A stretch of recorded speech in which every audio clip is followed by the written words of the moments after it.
It was 30 years ago that I attended my first Pecos conference. At that time, I dreamed of fulfilling a childhood ambition to become part of Southwest archaeology and present an important contribution to this field at a Pecos conference. I believe that today's presentation will be a fulfillment of that dream. Therefore, my talk will be a little bit more formal than usual. At the 2004 Pecos conference, I presented the Spirit Bird Cave paradigm, which suggested a new model for evaluating southwestern caves and earth openings in relation to settlement location, sacred space, and Pueblo and religious beliefs. It demonstrates the importance of considering emergence cosmology and sacred landscape as a prime consideration in the establishment of prehistoric Puebloan centers. At that time, I suggested that future studies in the Montezuma Canyon area will most likely benefit from including the association of a major site and a cave as increasingly significant to the interpretation of both sites and provide a better understanding of the Puebloan ideology of its prehistoric occupants. The newly recognized Montezuma Canyon Citadel fits into the Spirit Bird Cave paradigm. Although the site has been recorded by earlier surveys, no attempt has been given so far as to the interpretation of this site. It was given the name at last year's Pecos conference in Flagstaff. The name was chosen because of its monumental structure and stockade of stone that encloses the main complex. However, the name Citadel is perhaps inappropriately used because it suggests a fortress, but it is hoped that this presentation will show that it was a religious shrine of first importance. A close examination of this site will surely add to our understanding of emergence places. No excavation or sample collecting was needed for this presentation, just surface mapping. The Montezuma Canyon Citadel complex stands and sits atop the western Tongue Plateau that rises high above the Montezuma Canyon floodplain. From this point, it has a commanding view of the surrounding canyon below. It is approximately 7.2 miles north of Hat's Trading Post and within view of a large geologic feature to the west, known locally as Tank Butte. Approaching the complex from the east, one first encounters a circular feature of large sandstone boulders. It measures 4 meters in diameter and has openings in the middle of the east and west sides. Approximately 26 meters to the west of this feature is the major complex itself. It is constructed of a massive quantity of large stacked sandstone blocks that outline the entire complex, which measures 45 meters from north to south by 24 meters from east to west.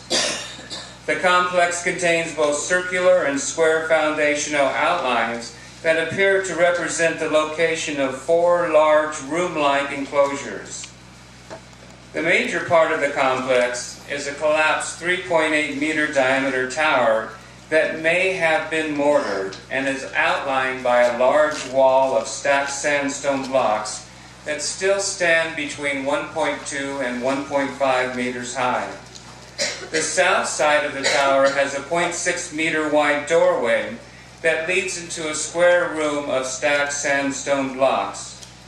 Continuing to the south is a large platform area constructed of a stacked sandstone foundation that becomes a mortared wall of well-shaped blocks. This protects a large earth opening at its base. It drops down 3.75 meters into a narrow fissure that leads to 3 large chambers that lie directly under the tower. To the west of the tower is a large geologic slump feature that produces a roofed room that measures 4 meters east to west by 4 meters north to south. The entire site lacks signs of habitation such as broken pottery or middens. There are several petroglyph panels to the south of the complex that have been identified as Basket Maker 3 style. The largest panel is at the base of the complex on the canyon floor. The degree of modification is detailed here to make the point that the complex was a public construction demanding the mobilization of labor on a community level. The monumental nature of the construction needs to be stressed because such lavish expenditures should alert the archaeologist to the fact that the focus of attention is somehow central to the concerns of the society. To understand the sacredness of landscape, one must appreciate the Puebloan view that the Creator has marked the earth at important locations. These places are known to the Zuni as the middle place or place of emergence, and are revered locations where the creation myths are retold and remembered. They represent a place of origin and a point with which to connect with Earth Mother.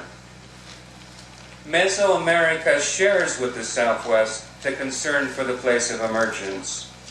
In Mesoamerica, the place of emergence is a cave, and it is an essential element in the founding of a new community.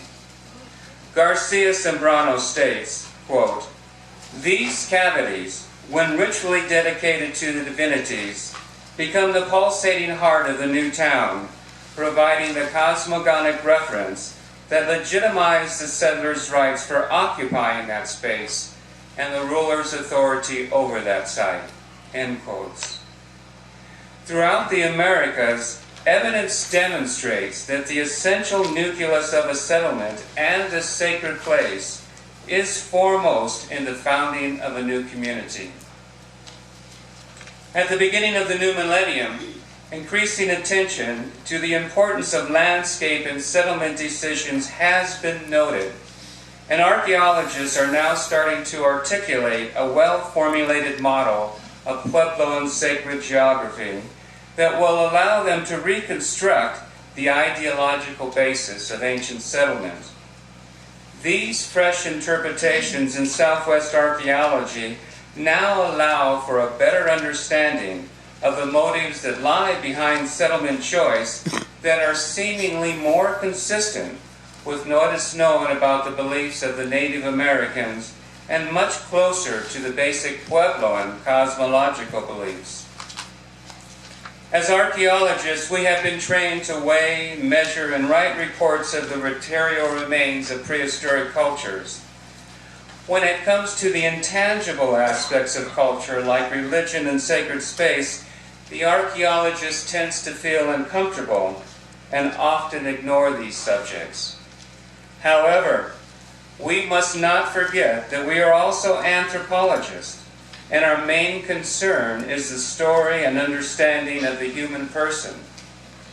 At the heart of this is the religious aspect which drives all of our concerns.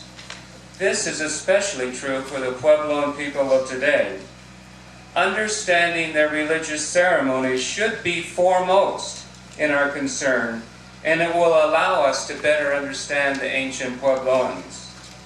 The Montezuma Canyon Citadel complex stands today as a reminder of where our direction as archaeologists should be focused in future interpretations.